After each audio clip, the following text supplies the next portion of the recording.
Hello, everybody, and welcome to my Friday ramblings. Here we are again.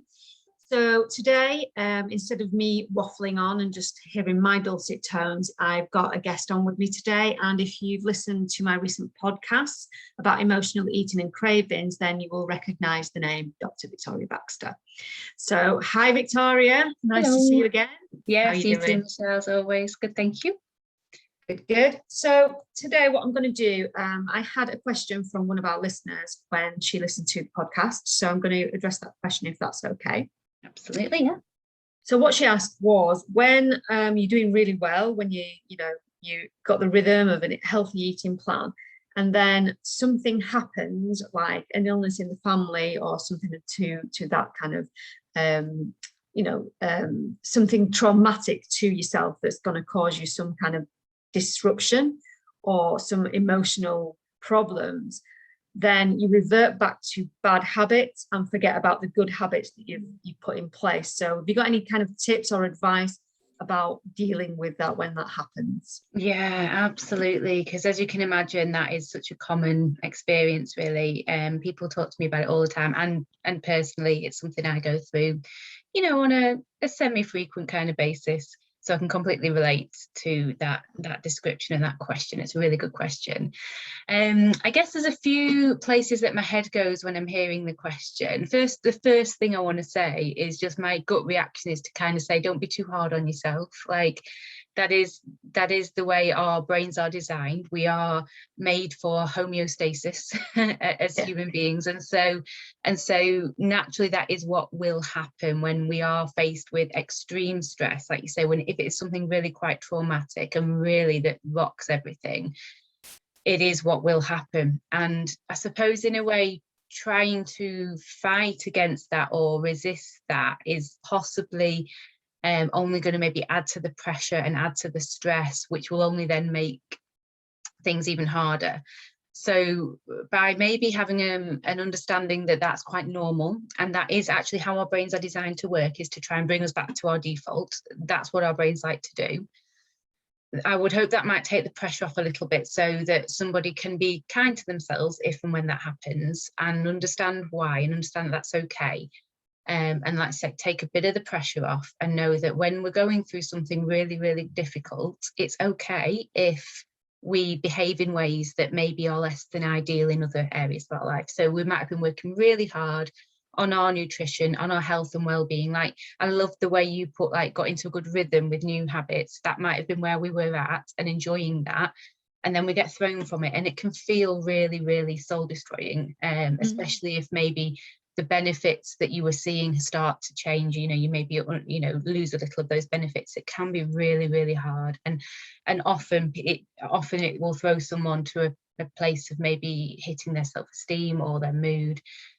And that's a real shame, really, because it doesn't have to. I say, it's normal to expect that fluctuation.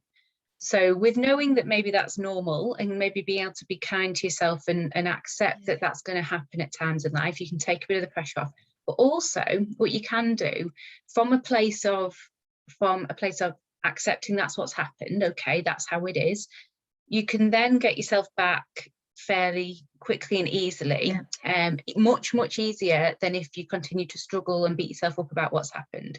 So that's why I think accepting that will happen at times in life can be helpful, because it means that when you notice it's happened, you can come back to being on track. And then there's another thing popping into my mind there about noticing, because the advice for this situation is actually you have to start right before you ever reach a situation like that, and put in place things into your life to help you notice things more often. So if you are someone who notices how they're doing, how they're feeling, noticing where your mind's at day by day, so you're quite mindfully aware person, then you will likely notice those choices that you're making that are maybe reverting back to old habits. You'll notice them sooner. So if you've put the groundwork in, so that's my advice, I suppose, is to put the groundwork into becoming very aware of your thoughts and feelings, your habits day to day on a general basis, so that you can notice if those habits start to creep back in. And then you're at an advantage to decide what you want to do in response to it. And it might be that actually in the short term, you decide it's okay that for the next few days, I'm going to go to, you know, my freezer and just rely on the convenience food in there. But hopefully, again, being quite a planned and prepared person in advance, you might have some healthy options in the freezer to go to make life a bit easier and quicker. Or so you might, like I say, you might make that choice that today is not a day when I need to be worrying too much about what I'm eating. Today's a day, if it's a particularly traumatic day, today might be a day where it's okay to just be guided by what I really feel like I want and soothe my emotions in whatever way I possibly can. Then the next day, or even not even just, you don't have to wait for the next day. This is the other bit of advice that pops into my head about choosing to make the next choice. So the very next food choice that comes your way is a new opportunity to think, which way do I want to go now? And it might be that, again, by having laid down the foundation so you can notice things, you've got more opportunities to make these choices. By giving yourself a bit of a break and knowing that this is okay, then hopefully you will still be in a reasonable place of self-esteem and mood to make wise choices. And then by recognizing that every single choice is an opportunity to decide which way you want to go, means that you don't have to like wait for tomorrow or wait for the Monday, because a lot of people come to me saying they might get to Friday and that's when it all goes to pot, and then it's kind of like, oh, the weekend's written off now, on Monday I'll start again. Whereas actually we have tons of opportunities every day to make a choice that's in line with our health values. So even if that choice, if it might be a day where food is feeling too overwhelming, but your choice might be, like I've got here, to focus on your water, you know, and do something else that's in line with your health. So when you do that, you might realize actually it's not that everything's gone out the window. No. I'm still doing lots of healthy habits. It's just maybe one element of it has gone a bit astray because of the situation. And that's okay. I definitely see that a lot in the work of in my work, of people like beating themselves up unnecessarily. And like we talked about in the podcast, and if anybody hasn't listened to the podcast, I urge you to go and listen to it, because we cover a lot of these issues in there. But we talk a lot about like listening to your body and what it needs. So in that moment of trauma or stress, it might be that you actually will benefit more for giving the body what it wants, rather than denying yourself it and beating yourself up over it. Because like exactly what you're saying, Victoria, is that, you know, we beat ourselves up and we start that vicious circle even more, and then it goes on a downward spiral even more than if we'd have actually just said to ourselves, like, right, today, this is what I need and this is what I'm going to do, and then it's over. And that's okay. And like you say, sometimes if it becomes kind of your natural everyday occurrence or your only option when you're stressed to turn to food, then that's when it's like you might need to, it's going to be a bit challenging to change that. But if it's just that every now and again you realize I really, really want convenience, junk, high sugar, high fat foods, and it's not going to do my health too much damage to do that every now and again, then so be it. That's it. Exactly. Nurture your soul, nourish your soul rather than your body on the odd occasion. Yeah, absolutely. And the next thing that I kind of wanted to talk about, so this week on my socials, I've been talking a lot about some of these issues. And one of the things that we covered again in the podcast was about trauma and eating. Now, I didn't share my story while we were on the podcast, but this week I have shared my story around the issues of food and trauma, because my story dates back to being a teenager. And I had a lot of things that happened to me that were very traumatic, and it's very extreme. So at 14, nearly 15, my mum died of a brain hemorrhage really suddenly. And obviously that was very traumatic to me. And then I got into a relationship with a guy that was abusive, and I was too young and naive to actually talk out about it. I just kept it to myself, and for many years, never even told anybody. And I kept that trauma inside me, and the trauma and the emotions that went with that made me go towards food, good or bad. You know, I'd struggled with bulimia and anorexia most of my teenage life into adult life. I'd say into my early 30s, I was battling with an eating disorder, bulimia or anorexia. I'd switched between the two. And I kind of, through therapy, found that the bulimia was like me trying to fill the void of my missing my mum, and the anorexia was me punishing myself for what I'd allowed somebody to do to me. But kind of my message to people out there, and I've just come across a young lady just really recently that talked openly to me about that something had happened to her in her teenage years, which was like sexual abuse, and that the same thing had happened to her. So I find it like quite common in women, sadly, that this has happened to them, and that a lot of disordered eating, whether it be like an anorexia, bulimia, but also overeating, can be linked back to not just sexual trauma, but some kind of trauma that's happened in life.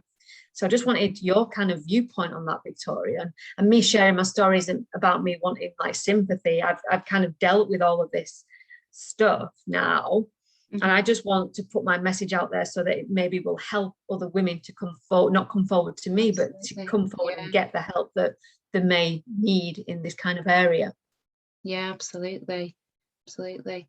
I'm really taken aback, Michelle. I think it's the first time I've really heard that story. Thank you so much for sharing it with me. I feel really, really humbled to have heard that. Thank you, first of all. And it is so admirable. I think that's, I can't remember my word, man, admirable to see how you've worked through it, and you know, you've embraced therapy to help you with that. So that's amazing. And it really, it's all clicking into place as to why you're so passionate about helping other people in the physical health field as well. Absolutely. Yeah. But yeah, it is something that crops up really much more often than I'd ever like to hear, sadly. That a lot of difficulties that people might have with food and those unhealthy relationships with food are very often stemming back to either explicit traumas such as your own, or maybe what we call like small scale traumas or like attachment traumas. So it might just be that relationships growing up, for some reason there was some unmet need going on in those relationships and those attachment relationships, and that's where food can come in to fill a void in a whole variety of ways. And I'm hearing that thing about when you were saying you were eating because you miss your mum, and like food, we know that when we overeat, binging especially, it's often creating that disconnect between mind and body. It's like kind of giving your body a physical discomfort to focus on, almost a bit like self-harm in a way, a physical, I'm gonna do this, and it means that if I'm feeling that, I can't really feel the emotional distress, because my body can only really deal with one kind of distress at once, really, you know, as in one's got to be at the forefront. So it feels a bit more manageable to have the physical discomfort at the forefront. So that, and that's helping that divide. And if the upset and distress is so extreme that it's intolerable, then naturally someone's going to want to detach from it.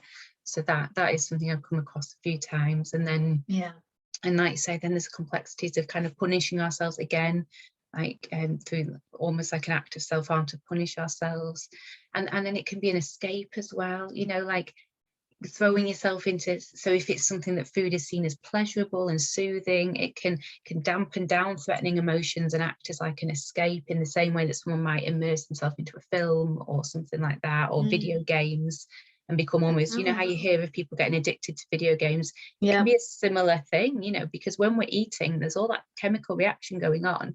So food can release dopamine, serotonin, oxytocin, if there's an association there between certain foods and feeling soothed and cared for and safe, then foods can be seen as a source of love. Essentially, it can release oxytocin.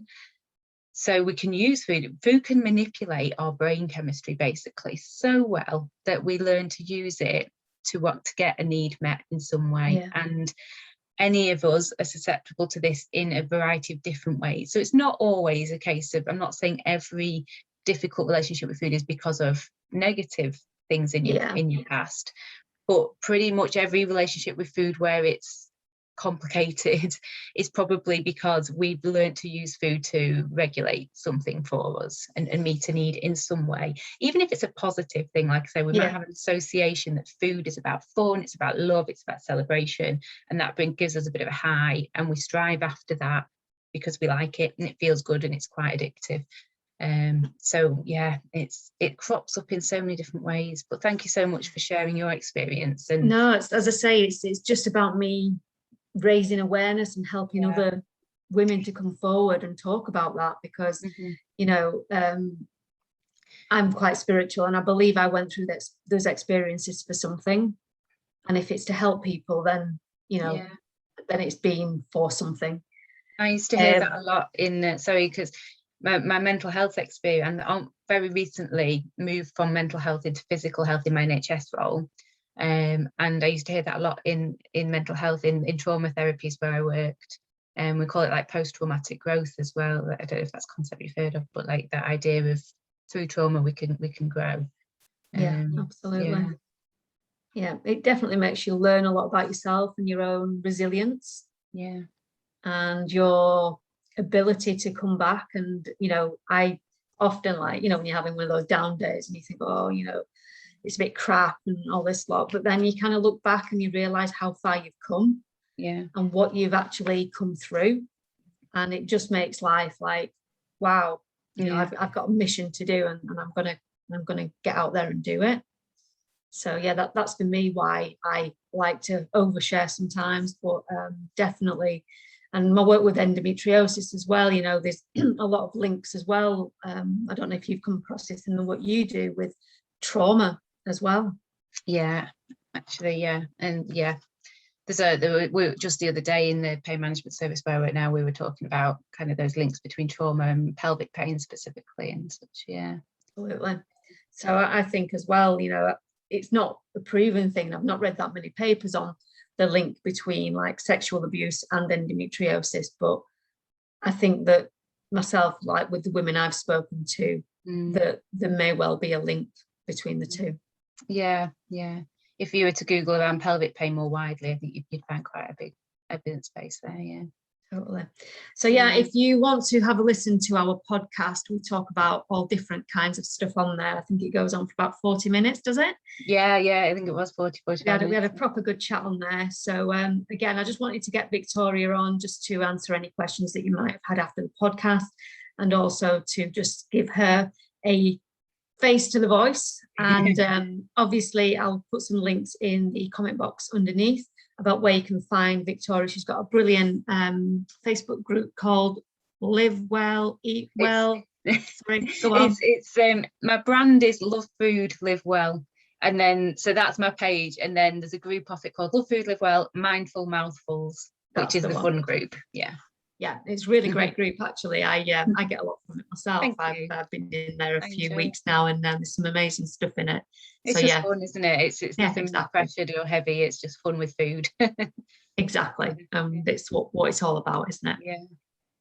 So again, thank you so much for joining me. Thank you, audience, for watching me as usual for my Friday ramblings. I'll be back next week with more of the same. Have a great weekend. Lots of love. Bye.